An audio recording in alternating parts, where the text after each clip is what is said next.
Hi friends, ಎಲ್ಲರಿಗೂ ನಮಸ್ಕಾರ. ಬನ್ನಿ ಫ್ರೆಂಡ್ಸ್, ಗೌರಿ ಶಂಕರ ಸೀರಿಯಲಿನ ಇವತ್ತಿನ ಸಂಚಿಕೆಯಲ್ಲಿ ಏನಾಗ್ತಿದೆ ಅಂತ ನೋಡ್ಕೊಬರೋಣ. ಅದಕ್ಕೂ ಮುಂಚೆ ಯಾರೆಲ್ಲ ನನ್ನ ವೀಡಿಯೋ ನೋಡ್ತಾ ಇದ್ದೀರಾ ಫ್ರೆಂಡ್ಸ್, ಅವರೆಲ್ಲ ಪ್ಲೀಸ್ ಪುಟ್ಟದೊಂದು ಲೈಕ್ ಮಾಡಿ, ಹಾಗೆ ಫಾಲೋ ಮಾಡೋದನ್ನ ಮರಿಬೇಡಿ. ಬನ್ನಿ ಸ್ಟಾರ್ಟ್ ಮಾಡೋಣ. ಮೊದಲಿಗೆ ಫ್ರೆಂಡ್ಸ್, ಇಲ್ಲಿ ಶಂಕರ ಹೇಳ್ತಾ ಇರ್ತಾನೆ, ಜೀವನದಲ್ಲಿ ಎಂಥ ಕಷ್ಟ ಬಂದರೂ ಸಹ ನನ್ನ ಜೊತೆ ನೀವು ಯಾವಾಗಲೂ ಜೊತೆಗಿದ್ದೀರಾ.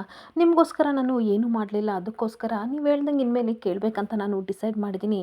ನಾನು ಸಹ ಮನೆ ಬಿಟ್ಟು ಬರ್ತೀನಿ, ಎಲ್ಲಾದರೂ ದೂರ ಹೋಗಿ ಜೀವನ ಮಾಡೋಣ ಅಂತ ಕೋಳಿ ಮತ್ತು ಚುರುಮುರಿಗೆ ಹೇಳ್ತಾ ಇರ್ತಾನೆ. ಹಾಗೆ ನೀವು ಒಂದು ಸಂಸಾರನ ಕಟ್ಕೊಳ್ಳಿ, ನೀವು ಖುಷಿಯಾಗಿರಬೇಕು, ಆಸ್ತಿ ಮನೆ ಎಲ್ಲ ನಾನು ನಿಮಗೋಸ್ಕರ ಕೊಟ್ಟೋಗ್ತಿದ್ದೀನಿ, ಒಂದು ಸಂಸಾರ ಅಂತ ಕಟ್ಕೊಂಡು ಚೆನ್ನಾಗಿರಿ ಅಂತ ಅಂದಾಗ ಕೋಳಿ ಕಣ್ಣೀರು ಹಾಕ್ಕೊಂಡು ಹೇಳ್ತಾ ಇರ್ತಾನೆ, ಏನು ಶಂಕರಣ್ಣ ಈ ರೀತಿ ಹೇಳ್ತಿದ್ದೀರಾ, ನಮಗೆ ಆಸ್ತಿ ಪಾಸ್ತಿ ಮೇಲೆ ಯಾವತ್ತೂ ಆಸೆ ಇಲ್ಲ, ನೀನೇ ನಮಗೆ ದೊಡ್ಡ ಆಸ್ತಿ, ನಿಮ್ಮ ಜೊತೆ ಇರೋಕ್ಕೊಂದು ಅವಕಾಶ ಮಾಡಿಕೊಟ್ರೆ ಅಷ್ಟೇ ಸಾಕು ಅಂತ ತುಂಬ ಅಂದರೆ ತುಂಬ ಕಣ್ಣೀರು ಹಾಕ್ತಾ ಇರ್ತಾನೆ. ಹಾಗೆ ಚುರುಮುರು ಸಹ ಈ ರೀತಿ ಎಲ್ಲ ಹೇಳ್ಬೇಡಣ್ಣ, ನಿಮ್ಮ ಜೊತೆ ಬರೋಕ್ಕೊಂದು ಅವಕಾಶ ಮಾಡಿಕೊಡಿ, ಬೇಕಾದರೆ ನಮ್ಮ ತಪ್ಪಾಗಿದ್ದರೆ ಹೊಡೆದ್ಬಿಡಿ, ನಮ್ಮನ್ನಂತೂ ಬಿಟ್ಟೋಗ್ಬೇಡ ಅಂತ ಕಾಲಿಡ್ಕೊತಿರ್ಬೇಕಾದ್ರೆ, ಎದಾಳ್ರಿಲ್ಲ, ಸಮಾಧಾನ ಮಾಡ್ಕೊಳ್ಳಿ, ಪ್ರಪಂಚಕ್ಕೆ ಬೇಕಾಗಿರೋದು ಪಳಗಿರೋ ಹುಲಿ ಎಲ್ಲ, ಗರ್ಜನೆ ಮಾಡೋ ಹುಲಿ ಬೇಕು, ಆದರೆ ನನ್ನ ಕೈಲಿ ಪಳಗಿರೋ ಪ್ರಾಣಿ ಥರ ಇರೋಕ್ಕಾಗಲ್ಲ, ಅದಕ್ಕೆ ಪ್ರಪಂಚನ ಬಿಟ್ಟು ನಾನು ಹೋಗ್ಬೇಕಂತ ಡಿಸೈಡ್ ಮಾಡಿದ್ದೀನಿ ಕಣ್ಲಾ. ಅದಕ್ಕೆ ಪ್ರಪಂಚನ ಬಿಟ್ಟು ದೂರ ಹೋಗ್ತಾ ಇದ್ದೀನಿ, ಅಲ್ಲಿ ಬದುಕೋಕ್ಕಾಗತ್ತಿಲ್ವೋ ನನಗೆ ಗೊತ್ತಿಲ್ಲ. ಒಂದು ಕೆಲಸ ಮಾಡಿ, ನೀವಿಬ್ಬರು ನಿಮ್ಮ ಲೈಫ್ನ ನೋಡ್ಕೊಳ್ಳಿ, ಒಳ್ಳೆ ಹುಡುಗಿರನ್ನ ನೋಡಿ ಮದುವೆ ಆಗಿ ಸುಖವಾಗಿರಿ, ಮರಿ ಮಕ್ಕಳನ್ನೆಲ್ಲ ನೋಡೋಕ್ಕೆ ನಾನು ಖಂಡಿತ ಬರ್ತೀನಿ, ಸಾಧ್ಯವಾದರೆ 4 ಅನಾಥಾಶ್ರಮ ಕಟ್ಟಿ ಹಾಗೆ ಎಲ್ಲ ಮಕ್ಕಳಿಗೂ ಸಹ ಸಹಾಯ ಮಾಡ್ರಪ್ಪ ಅಂತ ಹೇಳ್ತಿರ್ಬೇಕಾದ್ರೆ,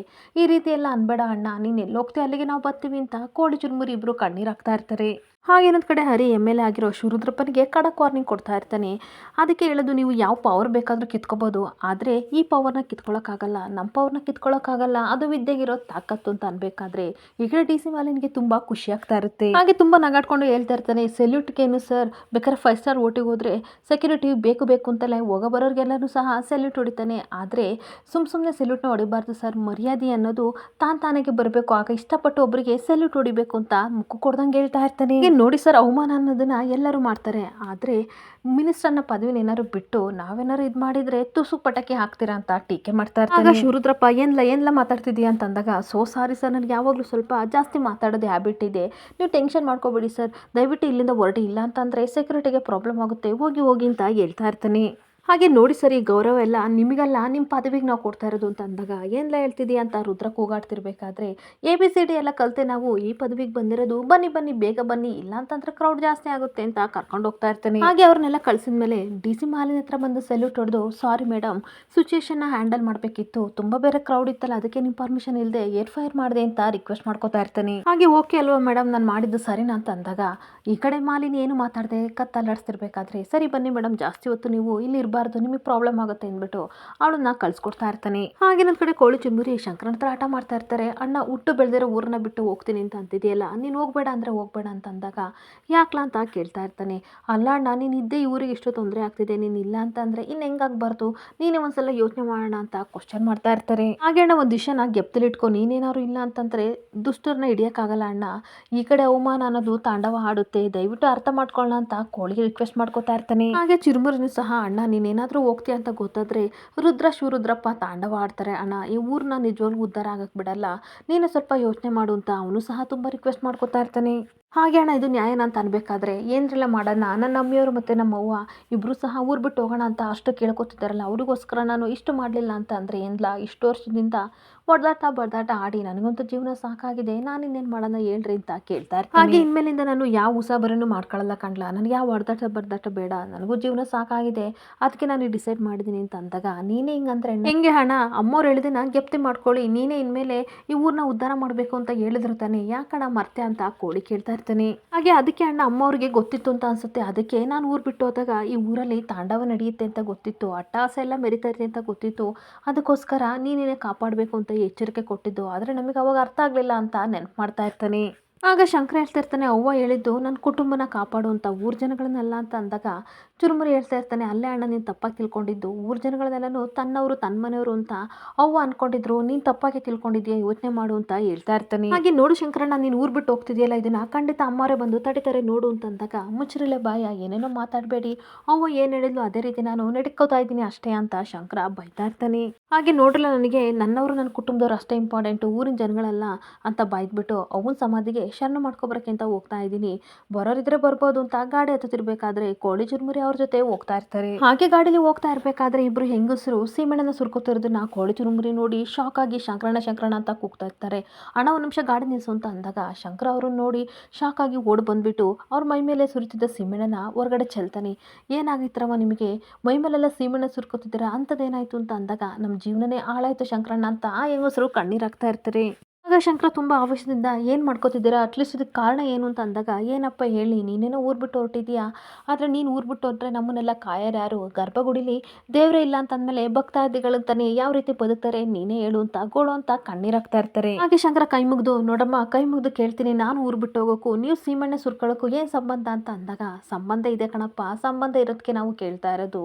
ನಮ್ಮ ಕೇರಿ ಕಡೆ ಬಂದಾಗ ನಿನ್ನನ್ನು ನಮ್ಮಿಬ್ಬರು ಹೆಣ್ಮಕ್ಳು ಅಣ್ಣ ಅಣ್ಣ ಅಂತ ಬಾಯಿ ತುಂಬ ಕರೆದು ರಾಖಿ ಕಟ್ತಾ ಇದ್ರು, ಅದೆಲ್ಲ ನಿನಗೆ ನೆನಪಿದೆಯಪ್ಪ ಅಂದಾಗ ನೆನಪಿದೆ. ಈಗ ಏನಾಯಿತು, ಅವ್ರಿಗೇನಾದ್ರು ತೊಂದರೆ ಆಗಿದೆಯಾ, ಪ್ರಾಬ್ಲಮ್ ಆಗಿದೆ ಅಂತ ಕೇಳಬೇಕಾದ್ರೆ ಅಯ್ಯೋ ದೇವ್ರೆ ಏನಂತ ಹೇಳಿ ಅಂತ ಅವರಿಬ್ಬರು ಕುಸ್ತು ಕೆಳಗಡೆ ಬಿದ್ದುಬಿಡ್ತಾರೆ. ದಯವಿಟ್ಟು ಏನಾಯಿತು ಅಂತ ಹೇಳಿ ಅಂತ ಶಂಕರ ರಿಕ್ವೆಸ್ಟ್ ಮಾಡಿ ಕೇಳ್ತಿರ್ಬೇಕಾದ್ರೆ ಆ ಪಾಪಿ ಶಿವರುದ್ರಪ್ಪನ ಮಗ ರುದ್ರ ಇದ್ನಲ್ಲ, ಅವನು ನಮ್ಮಿಬ್ಬರು ಹೆಣ್ಮಕ್ಳನ್ನ ಓದ್ಕೊಂಡು ಹೋಗಿದ್ದಾನೆ ಅಂತ ಅಂದಾಗ ಶಂಕರನಿಗೆ ಸಿಕ್ಕಾಬಟ್ಟೆ ಕೋಪ ಬರ್ತಾ ಇರುತ್ತೆ. ಹಾಗೆ ತುಂಬ ಶಾಕಾಗಿ ಶಂಕರ ಎದ್ದು ನಿಂತ್ಕೊಂಡು ಏನು ದ್ರವ ಹೇಳ್ತಿದ್ದೀರಾ ಅಂತ ಅಂದಾಗ ನಾವು ಸುಳ್ಳು ಹೇಳ್ತಿಲ್ಲ, ನಿಜನೇ ಹೇಳ್ತಾ ಇದ್ದೀವಿ. ಆ ಶಿವರುದ್ರಪ್ಪ ಎಲೆಕ್ಷನಲ್ಲಿ ಗೆದ್ದಿದ್ದು ಅವನ ಮಗಂದು ಕೊಬ್ಬು ನತ್ತಿಗೆರೆತೆ ಕಣಪ್ಪ ಅಂತ ಬಾಯ್ ಬಿಡ್ಕೊತಾ ಇರ್ತಾರೆ. ಹಾಗೆ ತುಂಬ ಆಶ್ಚರ್ಯದಿಂದ ಶಾಕಾಗಿ ಶಂಕರ ನಿಂತಿರ್ಬೇಕಾದ್ರೆ ಇನ್ನು ಮುಂದೆ ಈ ಊರಿಗೆ ನಾವೇ ರಾಜ ನಾವೇ ಮಂತ್ರಿ ಅಂತ ಬೀಗ್ತಾ ಇದ್ದಾರೆ. ನಮ್ಮ ಕಣ್ಣು ಮುಂದೆ ನಮ್ಮ ಹೆಣ್ಮಕ್ಳನ್ನ ಕರ್ಕೊಂಡು ಹೋಗ್ಬಿಟ್ರು, ನಮ್ಮ ಕೈಲಿ ಏನು ಮಾಡೋಕ್ಕಾಗಲಿಲ್ಲ ಅಂತ ಪುನಃ ಅವರುಗಳು ಅಂತ ಅಳ್ತಾ ಇದ್ರೆ ಶಂಕರ ಏನು ಮಾತಾಡೋಕ್ಕಾಗದೆ ಹಾಗೆ ನಿಂತ್ಕೊಂಡ್ಬಿಡ್ತಾನೆ. ಹಾಗೆ ನಾವು ಮಕ್ಕಳನ್ನ ಬಿಡಿಸ್ಕೊಳಕ್ಕೆ ಅಂತ ಹೋದ್ರೆ ನಮಗೆ ಹೊಡೆದ್ಬಿಟ್ಟು ಹೋದ್ರು ಕಣಪ್ಪ, ಸ್ಟೇಷನ್ಗೆ ಹೋಗಿ ಕಂಪ್ಲೇಂಟ್ ಕೊಡೋಣ ಅಂತಂದರೆ ನಮಗೆ ಅಷ್ಟು ಧೈರ್ಯ ಇಲ್ಲ, ನಮ್ಮನ್ನೆಲ್ಲ ಕಾಪಾಡೋ ನೀನು ಊರು ಬಿಟ್ಟು ಹೋದ್ರೆ ನಮ್ಮ ಗತಿ ಏನಪ್ಪ ಅಂತ ಎಲ್ಲ ಹಂಗಸರು ಕೇಳ್ತಾ ಇರ್ತಾರೆ. ಆಗ ಕೋಳಿ ಹೇಳ್ತಾ ಇರ್ತಾನೆ, ಅಣ್ಣ ನಿನಗೆ ಯಾಕಣ್ಣ ಊರು ಸುಬಾರಿ ಬಿಟ್ಬಿಡೋಣ, ನೀನು ಇದಕ್ಕೆಲ್ಲ ತಲೆ ಕೆಡಿಸ್ಕೊಬೇಡ ಅಂತ ಅಂದಾಗ ಚುರುಮುರಿನೂ ಸಹ ಶಂಕರನಿಗೆ ಏನಿದ್ರು ಸಹ ಅವನ ಫ್ಯಾಮಿಲಿ ಅವನಷ್ಟೇ ಚೆನ್ನಾಗಿರ್ಬೇಕು, ಊರು ಸುಬಾರಿ ಎಲ್ಲ ಏನು ತಲೆ ಕೆಡಿಸ್ಕೊಳ್ಳಲ್ಲ, ನೀವೆಲ್ಲ ತಲೆ ಕೆಡಿಸ್ಕೋಬೇಡಿ ಬಿಟ್ಟಾಕಿ ಅಂತ ಅಂತಿರ್ಬೇಕಾದ್ರೆ ಶಂಕರನಿಗೆ ಸಿಕ್ಕಾಬಟ್ಟೆ ಕೋಪ ಬರ್ತಾ ಇರುತ್ತೆ. ಮತ್ತೆ ಕೋಳಿ ಚುರುಮುರಿ ಇಬ್ರು ಸಹ ಹೇಳ್ತಾ ಇರ್ತಾರೆ, ಅಕ್ಕ ನೀವು ಎಷ್ಟೊತ್ತರೂ ಅಷ್ಟೇ ಏನು ಪ್ರಯೋಜನ ಇಲ್ಲ, ಅವನಿಗೆ ರೋಷ ಅಂತ ಏನು ಬರಲ್ಲ, ಅವ್ರವ್ವ ಸತ್ತಾಗಲೇ ರೋಷ ಬರಲಿಲ್ಲ ಅಂದಮೇಲೆ ನಿಮ್ಮ ಮಕ್ಕಳನ್ನ ಎತ್ಕೊಂಡು ಹೋದ್ರೆ ಶಂಕರನಿಗೆ ರೋಷ ಬರುತ್ತೆ ಅಂತ ನೀವು ಅಂದ್ಕೊಂಡಿದ್ದೀರಾ, ಸೀಮೆಣ್ಣೆನಾದ್ರು ಸುಟ್ಕೊಳ್ಳಿ ಏನಾದರೂ ಮಾಡ್ಕೊಳ್ಳಿ, ಸತ್ರು ಶಂಕರನಿಗೆ ಸಿಟ್ಟು ಬರಲ್ಲ ಅಂತ ಅಂದಾಗ ಸಿಕ್ಕಾಬಟ್ಟೆ ಕೋಪ ಮಾಡ್ಕೊಂಡು ಶಂಕರ ಅವರಿಬ್ಬರನ್ನು ಗುರಾಯಿಸ್ತಾ ಇರ್ತಾನೆ. ಹಾಗೆ ಚುರುಮುರಿ ಮತ್ತೆ ಕೋಳಿ ಮತ್ತೆ ಹೇಳ್ತಾ ಇರ್ತಾರೆ, ನೋಡು ಶಂಕರಣ್ಣ ನೀನು ತಲೆ ಕೆಡಿಸ್ಕೋಬೇಡ, ಇವತ್ತು ಈ ಮನೆ ಹೆಣ್ಮಕ್ಳು ಮುಂದೊಂದಿನ ಮತ್ತೊಂದು ಮನೆ ಹೆಣ್ಮಕ್ಳನ್ನ ಅವ್ನು ಕರ್ಕೊಂಡು ಹೋಗ್ತಾನೆ, ನೀನು ತಲೆ ಕೆಡಿಸ್ಕೋಬೇಡ, ಅದಕ್ಕೆ ಲಗೇಜ್ ಪ್ಯಾಕ್ ಮಾಡಿದ್ದಾರೆ ಅದನ್ನೆಲ್ಲ ತೊಗೊಂಡು ಹೋಗು ಇವಕ್ಕೆಲ್ಲ ತಲೆ ಕೆಡಿಸ್ಕೋಬೇಡ, ಬಾ ಹೋಗು ಟೈಮ್ ಆಗುತ್ತೆ ಅಂತ ಹೇಳ್ತಿದ್ರೆ ಶಂಕರ ಅಂತೂ ಏನು ಮಾತಾಡದೆ ಕಣ್ಣೀರು ಹಾಕೊಂಡು ತುಂಬ ಕೋಪದ ಹಾಗೆ ನಿಂತ್ಕೊಬಿಡ್ತಾನೆ. ಹಾಗೆ ಶಂಕರ ಆ ಇಬ್ಬರು ಹೆಂಗಸ್ರ ಹತ್ರ ಹೋಗ್ಬಿಟ್ಟು ನನ್ನ ಜೀವ ಒತ್ತೆ ಆದ್ರಿಟ್ಟು ಸರಿ ನಿಮ್ಮನೆ ಹೆಣ್ಮಕ್ಳನ್ನ ಖಂಡಿತ ಕರ್ಕೊಬರ್ತೀನಿ, ಇದು ಶಂಕರ ಕೊಡ್ತಿರೋ ಪ್ರಾಮಿಸ್ ಅಂತ ಅಂದ್ಬಿಟ್ಟು ಸಿಕ್ಕಾಬಟ್ಟೆ ಕೋಪ ಮಾಡ್ಕೊಂಡು ರುದ್ರ ಇರೋ ಕಡೆ ಗಾಡಿ ತಗೊಂಡು ಬರ್ತಾ ಇರ್ತಾನೆ. ಇನ್ನೊಂದು ಕಡೆ ಇಬ್ಬರು ಹೆಣ್ಮಕ್ಳನ್ನ ರೌಡಿಗಳು ಕರ್ಕೊಬಂದು ರುದ್ರ ಹತ್ರ ಬಿಟ್ಟಾಗ ಕಣ್ಣಿಗೆ ಬಟ್ಟೆ ಕಟ್ಕೊಂಡು ಕರ್ಕೊಬಂದಿರ್ತಾರೆ. ಹೋಗ್ರಲ್ಲ ನಾನು ನೋಡ್ಕೋತೀನಿ ಅಂತ ಎಲ್ಲ ರೌಡಿಗಳನ್ನು ರುದ್ರ ಕಳಿಸ್ತಾ ಇರ್ತಾನೆ. ಹಾಗೆ ಅವರಿಬ್ಬರು ಹೆಣ್ಮಕ್ಳು ತುಂಬ ರಿಕ್ವೆಸ್ಟ್ ಮಾಡ್ಕೊಂಡು ಕಣ್ಣೀರು ಹಾಕೊಂಡು ಅಣ್ಣ ಪ್ಲೀಸ್ ನಮ್ಮನ್ನ ಬಿಟ್ಬಿಡಿ ಅಂತ ಅನ್ಬೇಕಾದ್ರೆ ಅಯ್ಯೋ ಅವು ಬಿಟ್ಬಿಡು ಎಲ್ಲ ಅದು ಕಬಡ್ಡಿ ನಾನೇನೋ ಕಬಡ್ಡಿ ಆಟ ಆಡೋಣ ಅಂತಂದರೆ ನೀವೇನು ಈ ಥರ ಕೇಳ್ತಿದ್ರಲ್ರವ ಅಂತ ಅಂದಾಗ ಅಣ್ಣ ನಿನ್ನ ಕೈ ಮುಗಿತೀನಿ ದಯವಿಟ್ಟು ಬಿಟ್ಬಿಡಿ ಅಂತ ಹೆಣ್ಮಕ್ಳು ಇಬ್ಬರು ಗೋಗರಿತಾ ಇರ್ತಾರೆ. ಹಾಗೆ ನೋಡ್ರವ ನೀವು ಅಳಬಾರ್ದು, ಓಡ್ತಾ ಇರಬೇಕು, ನಾನು ನಿಮ್ಮನ್ನ ಹಿಡಿಯೋಕ್ಕೆ ಬರ್ತಾ ಇರಬೇಕು, ಆಗಲೇ ಆಟದಲ್ಲಿ ಮಜಾ ಇರೋದು ಅಂತ ಅಂದಾಗ ಅವರಿಬ್ಬರು ಹೆಣ್ಮಕ್ಳು ಕೈ ಮುಗಿದು ಈ ಕಡೆ ರುದ್ರನ ಕಾಲು ಹಿಡ್ಕೊಂಡು ಬಿಡ್ತಾ ಇರ್ತಾರೆ, ದಯವಿಟ್ಟು ನಮ್ಮನ್ನ ಬಿಟ್ಬಿಡಿ ಅಣ್ಣ ಅಂತ ರಿಕ್ವೆಸ್ಟ್ ಮಾಡ್ಕೊತಾ ಇರ್ತಾರೆ. ಹಾಗೆ ಎದಳ್ರಿ ಮೇಕೆ ಇನ್ನೊಂದ್ಸಲ ನನ್ನನ್ನು ಅಣ್ಣ ಗಿಣ್ಣ ಅಂತ ಅಂದರೆ ಸೀಮೆ ಸುಣ್ಣ ಮಾಡಿಬಿಡ್ತೀನಿ ನೋಡಿ, ನಿಮಗೆ 2 ಬಿಟ್ಬಿಡ್ತೀನಿ, ಏನು ನಿಜವಾದ ಕಬಡ್ಡಿ ಆಡಿದರೆ ಔಟ್ ಅಂತ ಅಂತಾರೆ, ನೀವು ನನ್ನ ರೂಮಿಗೆ ಬಂದರೆ ನಿಮ್ಮ ಜೀವನ ಪೂರ್ತಿ ಕಟ್ಔಟು ಆ ರೀತಿ ಆಗಿರುತ್ತೆ ಅಷ್ಟೇ ಜೀವನ ಅಂತ ಟೀಕೆ ಮಾಡ್ತಾ ಇರ್ತಾನೆ. ಹಾಗೆ ಇವಾಗ ಏನು ಮಾಡಬೇಕು ಅಂತಂದರೆ ನೀವು ಓಡ್ತಾ ಇರಬೇಕು, ನಾನು ಹಿಡಿತೀನಿ ಓಡ್ರಲ್ಲ ಅಂತ ಅಂದಾಗ ಇಬ್ಬರು ಹೆಣ್ಮಕ್ಳು ತುಂಬ ರಿಕ್ವೆಸ್ಟ್ ಮಾಡ್ಕೊಂಡು ಓಡೋಗ್ತಾ ಇರ್ತಾರೆ. ಅಣ್ಣ ಬಿಟ್ಬಿಡು ಅಂತಂದರೆ ರುದ್ರ ಅವ್ರನ್ನ ಓಡಿಸ್ಕೊಂಡು ಕಬಡ್ಡಿ ಅಂತ ಕಿಸ್ಕೊಂಡು ಹೋಗ್ತಾ ಇರ್ತಾನೆ. ಹಾಗೆ ಇನ್ನೊಂದು ಕಡೆ ಗೌರಿ ಮನೆಗೆ ಬಂದು DC ಮಾಲಿನಿ ಕಾಫಿ ಕುಡಿತಿರ್ಬೇಕಾದ್ರೆ ಜೊತೆಗೆ ಯಾರನ್ನೂ ಸಹ ಬಂದಿರ್ತಾನೆ. ಹೇಗಿದೆ ಮಾಲಿನಿ ಅಂತ ಅಂದಾಗ ನಾಟ್ ಓಕೆ ಗೌರಿ ಅಂತ ಅನ್ಬೇಕಾದ್ರೆ ನೊಂದ್ಕೋಬೇಡ, ನಿನ್ನ ಸರ್ವಿಸ್ನಲ್ಲಿ ಈ ಥರದವ್ರನ್ನ ಎಷ್ಟೋ ಕೇಸ್ಗಳನ್ನ ನೀನು ಹ್ಯಾಂಡಲ್ ಮಾಡಿದೀಯಾ, ಆದರೆ ಇವಾಗ ನಿನಗೆ ಗೊತ್ತಾಗಬೇಕಾಗಿರೋದು ದುಷ್ಟರ ಸಹವಾಸ ಹೇಗಿರುತ್ತೆ ಅಂತ ಗೊತ್ತಾಗಬೇಕು. ನೋಡ್ತಾ ಇದೆಯಲ್ವಾ ನೀನು ನಿನ್ನೆ ಮೊನ್ನೆಯಿಂದ ನಿನಗೆ ಕೈ ಕಟ್ಕೊಂಡು ಸಾಲ ಮಾಡ್ಕೊಂಡಿದ್ದವರು ಇವತ್ತು ಬೀದಿ ನಿಲ್ಲಿಸಿ ನಿನಗೆ ಅವಮಾನ ಮಾಡಿದ್ದಾರೆ, ದೌಲತ್ತಿಂದ ಮಾತಾಡಿದ್ದಾರೆ, ಇದು ನಿನಗೆ ಮಾತ್ರ ಅವಮಾನ ಅಲ್ಲ ಮಾಲಿನಿ, ಇಡೀ ಡಿಪಾರ್ಟ್ಮೆಂಟ್ಗೆ ಅವ್ರು ಮಾಡಿರೋ ಅವಮಾನ ಅಂತ ಅಂದಾಗ ಮಾಲಿನಿ ಕಣ್ಣಲ್ಲಿ ನೀರು ಬರ್ತಾ ಇರುತ್ತೆ. ಹಾಗೆ ನಾವೆಲ್ಲ ಮಾಲಿನಿ ಕಷ್ಟಪಟ್ಟು ಇಷ್ಟೆಲ್ಲ ಓದಿ ಈ ಕೆಲಸನ ನಾವು ಪಡ್ಕೊಂಡಿದ್ದೀವಿ, ಆದರೆ ಈ ದಾರಿಲಿ ಹೂವಿನ ದಾರಿಗಿಂತ ಮುಳ್ಳಿನ ದಾರಿನೇ ಜಾಸ್ತಿ ಇದೆ ನಮ್ಮ ಜೀವನದಲ್ಲಿ ಅಂತ ಹೇಳ್ತಾ ಇರ್ತಾಳೆ. ಹಾಗೆ ನಾವು ಎಷ್ಟು ಕಷ್ಟಪಟ್ಟು ಕೆಲಸ ಮಾಡಿದ್ರು ನಿಯತ್ತಿನಿಂದ ಮಾಡಿದ್ರು ಸಹ ಇಂಥ ನಾಲಾಯಕ ಮಿನಿಸ್ಟರ್ ಮಕ್ಕಳಿಂದ ನಮಗೆ ಯಾವತ್ತೂ ಸಹ ಒಳ್ಳೇದಾಗದೇ ಇಲ್ಲ, ನಮಗೆ ಸನ್ಮಾನಕ್ಕೆ ಅವಮಾನ ಜಾಸ್ತಿ ಅಂತ ಮಾಲಿನಿಗೆ ಹೇಳ್ತಾ ಇರ್ತಾಳೆ. ಹಾಗೆ ಮಾಲಿನಿ, ನಾವು ನಡೆಯೋ ದಾರಿಯಲ್ಲಿ ಕಲ್ಲು ಮುಳ್ಳುಗಳಿದ್ರೆ ನಾವು ಅದನ್ನ ತೆಗೆದು ಮುಂದೆ ಹೋಗ್ಬೋದು, ಆದ್ರೆ ದಾರಿ ತುಂಬಾ ಕೆಸರಿದ್ರೆ ಅಂತ ಟೈಮಲ್ಲಿ ನಾವು ನಿಧಾನವಾಗಿ ಹುಷಾರಾಗಿ ಹೋಗ್ಬೇಕಂತ ಅನ್ಕೊಂಡ್ರು ಸಹ ಆ ಕೆಸರು ನಮ್ಮ ಮೈ ಮೇಲೆ ಜಾರಿ ಬಿಡುತ್ತೆ ಅಲ್ವಾ ಅಂತ ಅಂದಾಗ ಏನು ಮಾತಾಡದೆ ಸೈಲೆಂಟ್ ಆಗಿ ಮಾಲಿನಿ ಕೂತ್ಕೊಬಿಡ್ತಾಳೆ. ಈಗ ಮತ್ತೆ ಗೌರಿ ಹೇಳ್ತಾ ಇರ್ತಾಳೆ, ಈ ತರ ಕೆಸರಿರೋ ದಾರಿಗೆ ಹೋಗ್ಬಾರ್ದು, ನಾವು ಬೇರೆ ದಾರಿನ ಹುಡ್ಕೋಬೇಕು. ನನ್ನ ಪ್ರಕಾರ ಖಂಡಿತ ಅವ್ನು ನಿನ್ನನ್ನ ಇಟ್ಕೊಡಲ್ಲ. ಆ ಶಿವರುದ್ರ ಗಾಳಿ ನೀರು ಇಲ್ಲದ ಕಡೆ ನಿನ್ನನ್ನ ಕಳಿಸ್ತಾನೆ. ಇಲ್ಲ ಅಂತ ಅಂದ್ರೆ ಅವನಿಗೆ ಹೇಗೆ ಬೇಕಾಗ ಆಟ ಆಡಕ್ಕೆ ನಿನ್ನನ್ನ ಮುಂದೆ ಇಟ್ಕೋತಾನೆ, ನೋಡು ಬೇಕಾದ್ರೆ ಅಂತ ಹೇಳ್ತಾ ಇರ್ತಾಳೆ. ಅದ್ರ ಬದಲು ನೀನೇ ಟ್ರಾನ್ಸ್ಫರ್ ಆಗಿ ಹೋಗ್ಬಿಡು ಮಾಲಿನಿ ಅಂತ ತುಂಬಾ ರಿಕ್ವೆಸ್ಟ್ ಮಾಡ್ಕೋತಾ ಇರ್ತಾಳೆ. ಇನ್ನೊಂದ್ ಕಡೆ ಹುಡುಗಿ ಅಂತ ಅಂದ್ಬಿಟ್ಟು ರುದ್ರ ಶಂಕರನ ತಪ್ಕೊಬಿಡ್ತಾನೆ. ಇದೇನಿದು ಮಲ್ಗೆ ಥರ ಇರಬೇಕು ಅಂತದ್ರಲ್ಲಿ ಇದೇನು ರಾಮಣ್ಣನ ಹೋಟ್ಲು ಮುದ್ದೆ ತಿಂದಂಗೈತಲ್ಲ ಈ ಬಾಡಿ ಅಂತ ನೋಡಿದಾಗ ಶಂಕರ ನೋಡಿ ಹಾಗೆ ಆಶ್ಚರ್ಯದಿಂದ ರುದ್ರ ನಿಂತ್ಕೊಬಿಡ್ತಾನೆ. ಹಾಗೆ ಅಷ್ಟೊತ್ತಿಗೆ ಹುಡುಗಿರೆಲ್ಲ ಹೋಗ್ಬಿಟ್ಟು ಆ ಇಬ್ರು ಹುಡುಗಿರು ಪೊಲೀಸ್ ಸ್ಟೇಷನ್ಗೆ ಕಾಲ್ ಮಾಡ್ತಿರ್ಬೇಕಾದ್ರೆ ಅಲ್ಲಿರೋ ರೌಡಿಗಳು ಫೋನ್ ಮಾಡಿದ್ರೆ ಕತ್ರಸಾಕ್ತಿವಿ ಅಂತ ಎದುರಿಸ್ತಾ ಇದ್ರೆ ರುದ್ರ ನಗಾಡ್ತಾ ಇರ್ತಾನೆ. ನೋಡಿದ್ರಿಂದ ಶಂಕರ, ಇದು ರುದ್ರನ ಅಡ್ಡ, ನಾನು ಕೂದಲೆಳೆದು ಸಹ ನಿನ್ ಕೈಲಿ ಕಿತ್ಕೊಳಕ್ಕಾಗಲ್ಲ ಅಂತ ನಗಾಡ್ತಾ ಇರ್ತಾನೆ. ಹಾಗೆ ಇಬ್ರು ಹೆಣ್ಮಕ್ಳನ್ನ ನೋಡಿ, ಏನ್ ಕಣ್ಮಣಿಗಳ ನಿಮ್ಮ ಅಣ್ಣ ಬಂದ ಅಂತ ಹಿಂದೆ ಹೋಗಿ ನಿಂತ್ಕೋಬೇಕು ಅಂತ ಪ್ಲಾನ್ ಮಾಡ್ಕೊಂಡಿದ್ದೀರಾ? ಖಂಡಿತ ನಿಮ್ಮ ಅಣ್ಣ ಏನು ಮಾಡಕ್ಕಾಗಲ್ಲ. ನನಗೆ ರಸಗುಲ್ಲ ಮತ್ತೆ ಚಂಪಕಲಿ ಅಂತ ಅಂದ್ರೆ ತುಂಬಾನೇ ಇಷ್ಟ. ಅಂತದ್ರಲ್ಲಿ ನಿಮ್ಮನ್ನ ಅನುಭವಿಸ್ತಲೇ ನಾನ್ ಬಿಡ್ತೀನಿ, ಬರ್ತಾ ಇದ್ದೀನಿ ಅಂತ ಮತ್ತೆ ಹೆಣ್ಮಕ್ಳ ಹತ್ರ ಕಬಡ್ಡಿ ಅಂತ ಹೋಗ್ತಾ ಇದ್ರೆ ಶಂಕರ ಓಡೋಗಿ ರುದ್ರನ್ ಕಾಲ್ ಇಟ್ಕೋತಾನೆ. ರುದ್ರನ್ ಕಾಲ್ ಇಟ್ಕೊಂಡ ತಕ್ಷಣ ರುದ್ರನಿಗೆ ತುಂಬಾ ಖುಷಿಯಾಗಿ ಶಂಕರ ಮುಖ ನೋಡ್ಕೊಂಡು ನಗಾಡ್ತಾ ಇರ್ತಾನೆ. ಹಾಗೆ ಮತ್ತೆ ಗೌರಿ ಡಿಸಿ ಮಾಲಿನಿಗೆ ಹೇಳ್ತಾ ಇರ್ತಾಳೆ, ನೋಡು ಮಾಲಿನಿ, ನಾವಿಲ್ಲಿದ್ದು ಏನು ಮಾಡೋಕ್ಕಾಗಲಿಲ್ಲ. ಯಾಕೆಂತಂದರೆ ನಮ್ಮ ಕೆಲಸ ಎಷ್ಟು ಇಂಪಾರ್ಟೆಂಟು ಅದಕ್ಕಿಂತ ಹೆಚ್ಚಾಗಿ ನಮ್ಮ ಫ್ಯಾಮಿಲಿನೂ ಒಂದು ಕೈ ಇಂಪಾರ್ಟೆಂಟು. ನಾವು ಈ ಕೆಲಸ ತೊಗೊಂಡ್ರೂ ಸಹ ನಮ್ಮ ಫ್ಯಾಮಿಲಿನ ಉಳಿಸ್ಕೊಳಕ್ಕಾಗಲಿಲ್ಲ. ಹಾಗೆ ಯಾಸನ್ನ ಉದ್ಧಾರ ಮಾಡ್ತೀವಿ ಅಂತ ನಾವು ಅಂದ್ಕೊಂಡಿದ್ವಿ, ಅದನ್ನು ಸಹ ನಮ್ಮ ಕೈಲಿ ಮಾಡೋಕ್ಕಾಗಲಿಲ್ಲ. ಅಂದಮೇಲೆ ಇದು ನಮ್ಮ ದಡ್ಡತನ ಅಲ್ವಾ?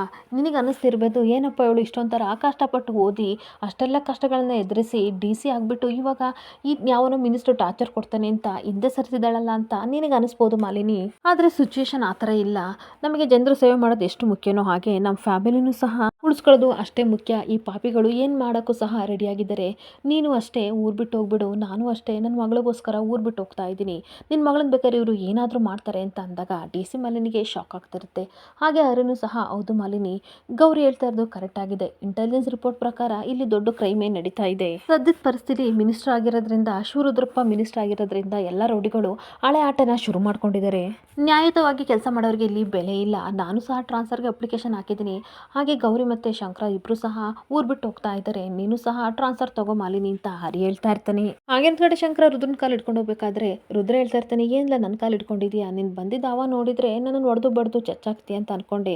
ನೀನು ನೋಡಿದ್ರೆ ಏನಿಲ್ಲ ನನ್ನ ಕಾಲು ಇಟ್ಕೊಂಡಿದ್ಯಾ ಅಂತ ನಗಾಡ್ತಿರ್ಬೇಕಾದ್ರೆ ತಪ್ಪು ಕಂಡ್ಲ. ಹೆಣ್ಮಕ್ಳನ್ನ ನಾವು ದೇವ್ರ ಮನೇಲಿಟ್ಟು ಪೂಜೆ ಮಾಡೋ ವಂಶಸ್ಥರು ನಮ್ಮದು, ಅಂಥದ್ರಲ್ಲಿ ಇಂಥ ಮಕ್ಕಳಿಗೆ ಅನ್ಯಾಯ ಮಾಡಬೇಡ ಕಂಡ್ಲ ಅಂತ ಅನ್ಬೇಕಾದ್ರೆ ಅವ್ನ ಮಾತನ್ನ ಕೇಳ್ಕೊಂಡು ಅಲ್ಲಿರೋರೆಲ್ಲ ನಗಾಡ್ತಾ ಇರ್ತಾರೆ. ಇಲ್ಲಿಗೆ ಸಂಚಿಕೆ ಎಂಡ್ ಆಗ್ತಿದೆ. Thank you.